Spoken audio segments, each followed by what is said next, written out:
GLC électrique. Qu'est-ce qu'on sait? En 2018, ils avaient sorti le QC, que j'avais essayé d'ailleurs, du coup, avec des images pas très très bonne qualité. Malheureusement, j'avais pas l'équipement à l'époque nécessaire. Mais bon, après, c'était un gros SUV, voilà, très luxueux. J'avais été impressionné parce qu'à l'époque, voilà, j'avais un Kona, donc forcément, tout ce qui était luxueux. Mais c'est vrai qu'il s'est pas vendu, quoi. Il n'a pas marché, ce EQC. Quelle base technique pour le GLC?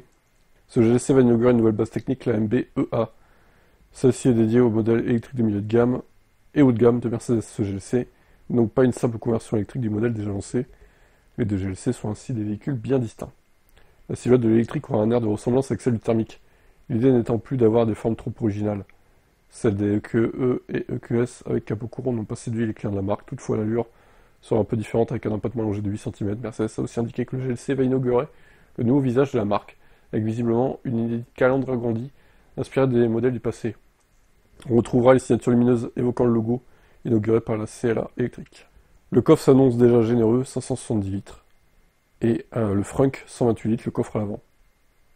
Ça serait une architecture 800 volts, 320 kW de recharge, de quoi retrouver 260 km d'autonomie en 10 minutes. Un convertisseur permettra d'utiliser des stations de recharge 400 volts, ça c'est bien, ok. Il y aura une déclinaison avec 2 moteurs et 4 roues motrices, 489 chevaux. Pour la dernière, il y aura comme sur le CLA, une inédite boîte de vitesse à 2 rapports. Batterie de 94,5 kWh annoncée, donnant environ 650 km.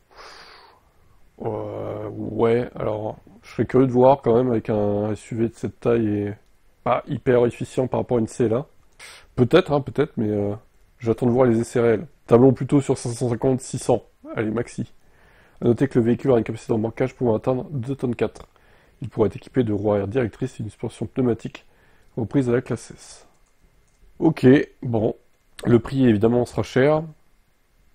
La CLA commence à 52 900 € avec une batterie de 85 kWh. On imagine donc un prix qui est vers 60 000 €. Hein. Il sera présenté le 7 septembre, on en saura plus à ce moment-là, dans un mois. Livraison autour du premier trimestre 2026. Eh ben rendez-vous le 7.